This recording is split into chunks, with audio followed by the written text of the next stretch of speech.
lagi bersama kami kelompok talenta. Di hari ini kami akan mendiskusikan tentang talenta di sebuah usaha yaitu Nusabara. Dan saat ini saya Iwan Gupala bersama owner dari Nusabara. Baik, kalau gitu selanjutnya mungkin kami dari kelas AG ingin menanyakan Pak sedikit tentang Nusabara ini. Mungkin ya Pak, apa ya, Nusabara ini berdiri itu kapan Pak? Baik, terima kasih Mas Gopal, kemudian teman-teman yang lainnya. Jadi sedikit profiling kaitannya dengan Nusabara Yogyakarta. Jadi ini salah satu brand F&B yang ada di Jogja, gitu ya, daerah istimewa Jogja, karena kita punya segmentasi di Sleman, Kota, Bantul, Gunung Kidul dan sebagainya. Jadi Nusabara itu saya jelaskan filosofi maknanya dulu ya. Nusabara itu berasal dari dua kata, Nusa dan Fara, gitu ya. Nusa itu berasal dari kata Nusantara, kemudian Fara itu dari bahasa Sanskerta, yaitu keberkahan atau terbaik. Jadi kalau kita artikan itu adalah anugerah terbaik untuk Nusantara, gitu ya. Jadi artinya kita ingin punya visi menusaparakan Nusantara, gitu ya. Jadi itu salah satu yang kemudian ingin kita unggulkan. Kemudian kita punya tagline juga, taste better, looks better. Artinya value itu yang kemudian ingin kita angkat sekaligus rekan-rekan semuanya. Jadi Nusabara itu bergerak di bidang F&B, namun kita tidak hanya profit oriented, jelas kalau profit jelas menjadi salah satu orientasi kita, namun kemudian yang kita unggulkan di sini adalah social oriented. Jadi ini bagian dari sociopreneur, gitu ya, yang kemudian kita coba kembangkan karena value-nya kita tidak hanya jualan makanan. Jadi Nusabara ini kita akan jualan tentang pendampingan usaha dan lain sebagainya, karena kita ingin mengembangkan, salah satunya adalah membantu juga teman-teman pelaku usaha yang lain, terkhususnya adalah UMKM yang lain di bidang F&B. Jadi Nusabara bisa dijadikan prototype atau role model yang kemudian nanti mereka bisa contoh in out-nya proses bisnis di F&B itu seperti apa. Dan kemudian mengenai tahun berdirinya, sebenarnya belum lama. Kebetulan kami berdiri baru tanggal 25 Mei 2025, tepat berarti hari ini adalah minggu kedua kami berbuka, sudah membuka diri, gitu ya, dengan konsumen. Namun alhamdulillah kita sudah punya lumayan banyak jaringan, terutama jaringan marketing kami ada di Kulon Progo, kemudian di Sleman, kemudian ada di Bantul, gitu ya, termasuk juga ada sedang kita coba hubungkan di Gunung Kidul. Jadi kita bekerja sama dengan pihak-pihak yang lain, termasuk karena bagi kami membuka potensi bisnis itu adalah dengan cara kita berkolaborasi dengan pihak-pihak yang lain. Jadi kita tidak sendirian, kita justru kemudian membuka kesempatan buat yang lain yang memang ingin berkontribusi, yang memang ingin kolaborasi untuk kita ikut kolaborasikan. Di usia yang cukup belia ini, saya pikir satu menjadi potensi yang cukup besar bagi Nusabara, karena satu yang mungkin perlu kita sebarkan bahwa capaian omset kita sampai dengan minggu kedua sudah 100 juta, alhamdulillah. Jadi ini merupakan salah satu potensi pasar yang kemudian pasar itu membutuhkan, karena memang kita selalu juga sampaikan bahwa ketika kita mau membuka bisnis, justru yang kemudian menjadi fokus kita di awal adalah kita menciptakan sebuah produk yang memang dibutuhkan oleh pasar. Nah, saat ini pasar itu membutuhkan produk yang kemudian satu, dia itu memang dekat dengan warga masyarakat, kemudian kedua yang kemudian harganya cukup terjangkau. Nah, kami mencoba buat menjangkau itu dan kemudian kami mencoba buat menjalankan ini semua, gitu ya. Mungkin saya ingin menanyakan sedikit tentang talenta atau karyawan ya Pak, boleh? Total karyawan atau tim di Nusabara ini berapa, dan bagaimana Bapak terlibat dalam cara perekrutan atau mengurus talenta yang ada di dalam usaha Bapak? Oke, ya, walaupun usia Nusabara itu masih cukup belia, masih bayi banget ya, karena baru lahir, tapi total karyawan kita totalnya sekarang ada 10, gitu ya.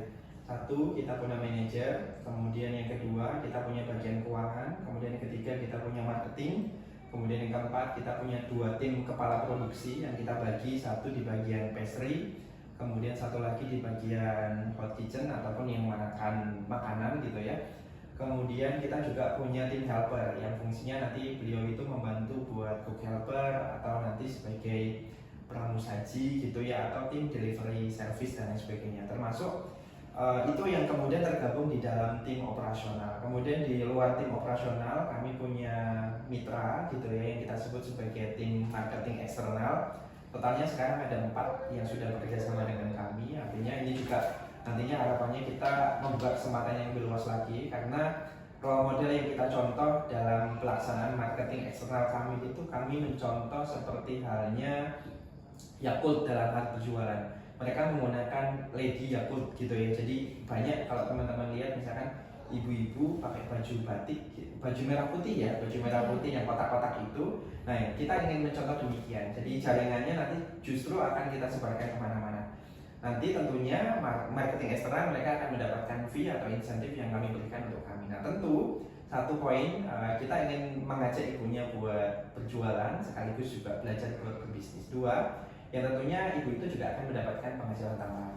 Nah, tentu dalam hal pengelolaan talenta yang kemudian kami lakukan, yang jelas di awal kami anggap SDM kami ini, karyawan-karyawan yang sudah bergabung di Nusafara, ini adalah bagian dari keluarga. Jadi kita konsepnya adalah kita membentuk sebuah kekeluargaan yang kemudian kalau kita sebut dalam bahasa profesionalnya, kita benar-benar menganggap teman-teman itu adalah bagian dari aset gitu ya, atau human capital yang kemudian ya kalau mereka kita anggap sebagai aset atau kita tidak anggap mereka sebagai beban biaya, yang tentunya di kemudian nanti, di suatu saat nanti, walaupun sekarang mungkin secara performa karena memang baru usia 2 mingguan ya, belum terlalu kelihatan. Nah ini tapi kan akan menjadi sebuah keberuntungan nanti di masa yang akan datang gitu ya, tentunya di bulan-bulan yang akan datang, karena kita juga punya target terkait dengan omset dan lain sebagainya, kemudian kita akan kaitkan dengan talent. Nah kemudian kebetulan yang terkait dengan manajemen talent juga,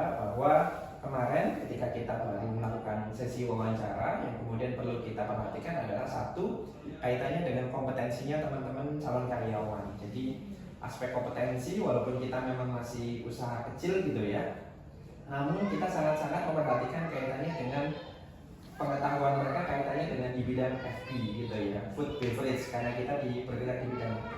Kemudian yang kedua, kita juga sangat perhatikan kaitannya dengan skill gitu ya. Kemudian yang ketiga, kaitannya dengan attitude. Sehingga 3 aspek yang kemudian kita perhatikan ini, saya pikir itu bisa menjadi sebuah modal yang baik untuk bisa mereka menjalankan atau memainkan peran di Nusafara Yogyakarta. Sehingga nantinya gitu ya, harapannya dari pemposisian di awal yang kemudian kita lakukan, termasuk cara kita merekrut dan lain sebagainya, termasuk memperhatikan kompetensi, itu yang nantinya akan mengarahkan kita untuk kemudahan operasional dan lain sebagainya. Karena kami pikir kalau misalkan kita tidak memperhatikan itu, nanti aspek manajemen talent atau dalam hal ini adalah memperhatikan kaitannya dengan talentnya teman-teman agak kesusahan. Jadi identifikasinya justru kami lakukan di awal sekali, biar nanti kedepannya itu akan lebih mudah. Nah ini alhamdulillah dengan seperti itu sekarang mereka sudah ya semacam autopilot ya. Jadi kita beri pelatihan seminggu, kemudian kita dampingi seminggu, sekarang mereka sudah bisa dilepas. Sehingga nanti jajaran manajemen atau pengelola itu hanya fokus gimana caranya create pasar. Nah tugas mereka sudah pada teknis operasional.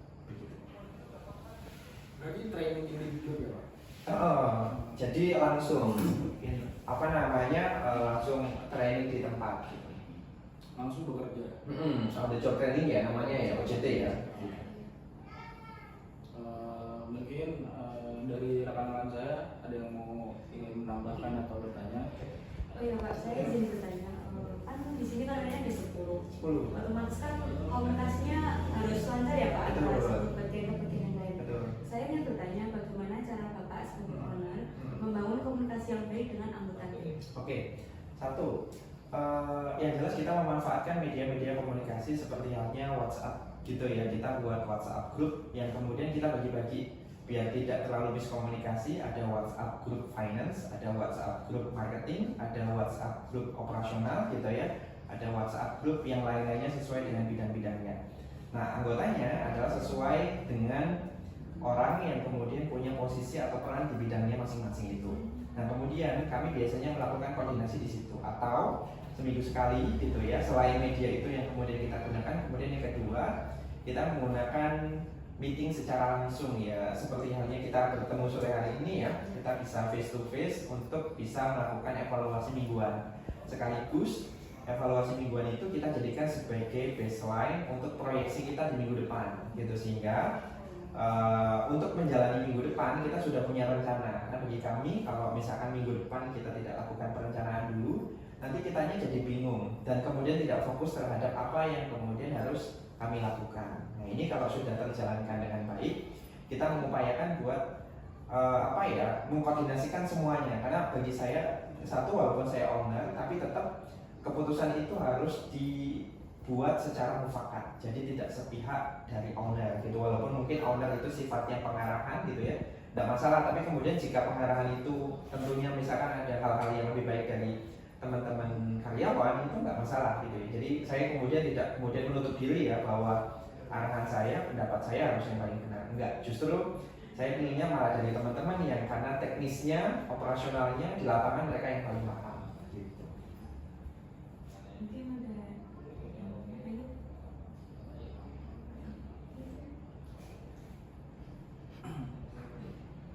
Kalau buat ini apakah ada nggak penilaian kinerjanya yang dilakukan secara rutin gitu Pak? Setiap minggu atau berapa hari sekali gitu ada nggak Pak? Ya, rencana di salah satu yang kemudian kita susun, kita akan menyusun sebuah KPI gitu ya, Key Perform Indicator per masing-masing bagian atau per masing-masing job desk. Jadi dengan kita punya KPI, nanti kita jadi bisa melakukan pengukuran. Yang KPI itu akan kita linkkan dengan kompensasi yang akan mereka dapatkan. Nah tentunya ini akan mendukung kinerja dari teman-teman. Artinya mau nggak mau teman-teman karyawan itu ya harus perform sesuai dengan KPI. Nah KPI itu kan detailnya kan banyak gitu ya, terkait dengan bagaimana kinerjanya, bagaimana pengetahuannya, apakah bertambah atau tidak dan lain sebagainya. Jadi KPI itu yang kemudian akan coba kita kaitkan. Nah, kita kemarin mencoba membuat ada 3 jenis KPI yang kemudian kita kelompokkan KPI utama, kemudian KPI dalam bentuk karena kebetulan kita sosiopreneur gitu ya, kita mencoba buat ada tambahan nilai sosialnya termasuk di KPI tambahan. Nah di utama itu nanti kaitannya dengan penilaian langsung dari kita, kemudian yang kedua nanti kaitannya dengan pelaksanaan job desk-nya mereka, kemudian yang ketiga nanti kaitannya dengan kedisiplinan yang dilakukan oleh teman-teman. Jadi 3 poin itu yang nanti akan membuat akumulatif dari KPI utama yang dilakukan itu seperti apa. Kemudian secara sosiopreneur, karena orientasi kita satu yang perlu teman-teman ketahui bahwa saya berasal dari Muhammadiyah, kebetulan saya juga anggota Serikat Usaha Muhammadiyah atau SUMU. Jadi saya mencoba memasukkan nilai al-Islam ke Muhammadiyahan. Jadi kaitannya dengan pelaksanaan ibadah gitu ya, pelaksanaan hafalan, kemudian membaca Al-Quran, sholat 5 waktu di jam kerja, kemudian terkait juga dengan pelaksanaan kajian di luar, itu juga nantinya akan kita nilai. Termasuk di aktivitas tambahan yang kemudian perlu kita lakukan karena kita sosiopreneur tadi yang saya sampaikan, keterlibatan kita di masyarakat itu seperti apa. Misalkan bahwa kita tetap punya aktivitas kerja tapi kemudian kita juga terlibat di kepengurusan RT atau kita juga terlibat dalam hal gotong royong dan sebagainya. Nah ini mencoba kita buat tambahkan, termasuk semangatnya teman-teman buat update diri sejauh mana mereka melakukan tambahan pelatihan, sertifikasi atau apapun itu yang kemudian nanti saya pikir kalau digabungkan itu menjadi poin penambah semangatnya mereka. Nah kalau mereka secara perform itu bulanannya bagus, maka nanti link ke kompensasi yang mereka dapatkan. Bagaimana Bapak memperlakukan karyawan agar karyawan tetap loyal di Nusantara? Oke, siap. Jadi unsur pembentuk loyalitas itu kan banyak banget ya. Salah satu yang kemudian ingin kita jaga adalah kepuasan karyawan. Nah untuk menjaga kepuasan karyawan, mungkin teman-teman juga secara keilmuan akademis gitu, itu kan banyak banget yang perlu diperhatikan. Misalkan satu kaitannya dengan kepemimpinan, maka sebisa mungkin karena tadi yang saya sampaikan bangunannya adalah kekeluargaan, secara kepemimpinan kita akan buat seperti transformational leadership gitu ya. Kemudian yang kedua, secara lingkungan kerja kita perhatikan kenyamanannya. Jadi sirkulasi udara, flow kerja gitu ya dan lain sebagainya itu juga kita perhatikan. Kemudian suhu ruangan, kecerahan ruangan dan lain sebagainya itu juga perlu diperhatikan.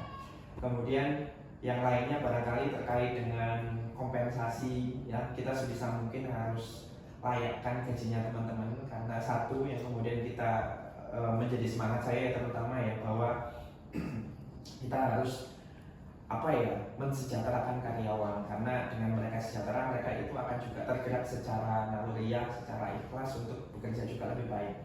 Istilahnya kita itu paham atau kita sedang mengamalkan konsep the law of attraction gitu ya, hukum tarik menarik. Jadi sejauh mana kita berinvestasi kepada karyawan, mereka juga insya Allah akan memberikan hal yang terbaik juga buat kami. Nah, ini mencoba kita buat kolaborasikan dan kemudian kita perhatikan semuanya sehingga nantinya mereka benar-benar akan loyal.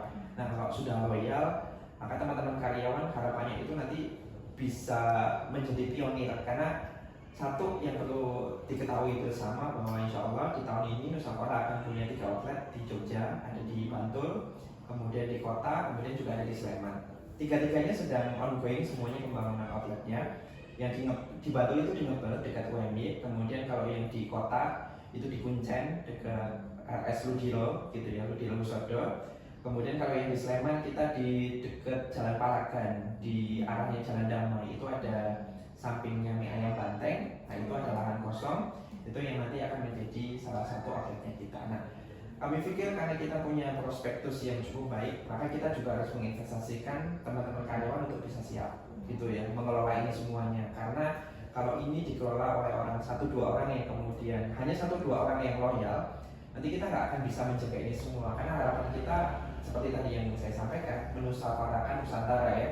Jadi artinya nanti akan banyak link and match yang kemudian kita sambungkan. Kemarin juga kita membuat program, jadi kalau nanti yang bekerja sama dengan Nusantara akan kita berikan pelatihan gitu ya, pendampingan bisnis, termasuk kita berikan aplikasi secara gratis untuk sistem akuntansi dan keuangan, karena kita punya prototype sistemnya, termasuk kita punya marketplace buat belanja gitu, yang kemudian nanti bisa dikembangkan di sekolah atau kampusnya masing-masing. Kemarin ada 2 sekolah yang sudah akan mendaftar, 2 kampus ya, di Cilacap sama di Lubis. Nah, artinya memang ke depan insya Allah kita akan punya prospektus yang cukup cukup luas, dan kemudian kami pikir modalnya adalah teman-teman karyawan gitu ya, basicnya adalah SDM yang ada di organisasi itu, sehingga nantinya mereka akan lebih stronger ya ketika mereka ada di industri atau di dunia usaha.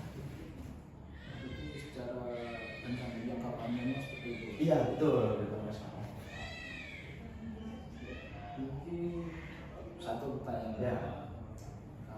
Nusantara ini kan masih baru, Betul. dan Bapak sebagai ownernya, kalau Bapak bisa memilih atau membutuhkan talenta khusus untuk perusahaan Bapak, talenta seperti apa yang Bapak inginkan? Oke. Terkait dengan talenta-talenta itu, jadi kami itu dalam menyusun atau merekrut karyawan nanti kita sudah buat job specification gitu ya, artinya misalkan kita sekarang ini belum punya bagian marketing, walaupun marketingnya ada, tapi kemudian mereka itu belum terlalu concern di marketing. Kemudian yang kedua, kita itu belum punya tim digital marketing. Jadi tim digital marketing selama ini sosmed yang ada di Nusantara itu masih dihandle sama saya. Jadi pembuatan konten dan lain sebagainya itu masih dihandle sama owner. Yang harusnya nanti kan tentunya owner nggak boleh ikut terjun teknis, walaupun boleh, tapi kan proporsinya itu paling ya hanya 10%. Nah, 90%-nya strategis gitu kan. Kalau sekarang proporsinya masih 70 teknis, 30-nya strategis gitu ya, atau 50-50. Nah, ini yang kemudian nantinya harus kita selesaikan. Nah, kemudian terkait dengan talent-talent yang lain, maka yang menurut saya nanti per posisi akan kita kuatkan, spesifikasi pekerjaannya akan seperti apa, sehingga nanti akan memunculkan orang-orang yang nantinya akan masuk di Nusantara itu kategorinya seperti apa, kualifikasinya seperti apa. Jadi biar kita tidak kayak istilahnya membeli kucing dalam karung. Jadi harus benar-benar memastikan right man for the right job gitu ya. Jadi orang yang tepat untuk pekerjaan yang tepat, seperti itu Mas Bukal. Ini cukup ya? Cukup. Ya. Makasih Pak Beri sudah bersedia untuk meluangkan waktunya di sore hari ini untuk membantu kita dalam pemenuhan tugas. Ya, termasuk buat pengalamannya teman-teman ya, tambahannya bahwa jangan takut memulai berwirausaha. Kemarin juga sebenarnya saya juga cukup khawatir, takut laku nggak ya. Tapi bismillah, karena kita benar-benar memulainya dengan hati, semangatnya bukan hanya untuk profit, tapi semangatnya adalah untuk kebermanfaatan buat semua, termasuk keberkahan buat semua, maka insya Allah Allah akan mudahkan tangan kita. Jadi yang jelas semangatnya itu dulu, jangan semangatnya ketika kita berwirausaha semangatnya pengen kaya. Kalau semangatnya pengen kaya, Allah itu nanti hanya ngasihnya juga kaya kok. Kaya itu kan juga sesuatu yang dia itu apa ya? Ya bisa terhitung ya, dan padahal kan kepuasan itu kan nggak bisa terhitung, tak terhingga kan sifatnya. Maka silakan lakukan kegiatan-kegiatan yang memang nantinya bisa memberikan kemanfaatan buat yang lain. Insyaallah Allah juga akan bantu kita. Oke. Mungkin sudah cukup, kata-kata terakhirnya juga sudah disampaikan oleh ownernya sendiri. Terima kasih yang sudah menonton. Mungkin tunggu konten-konten selanjutnya dari tim kami. Wassalamualaikum warahmatullahi wabarakatuh.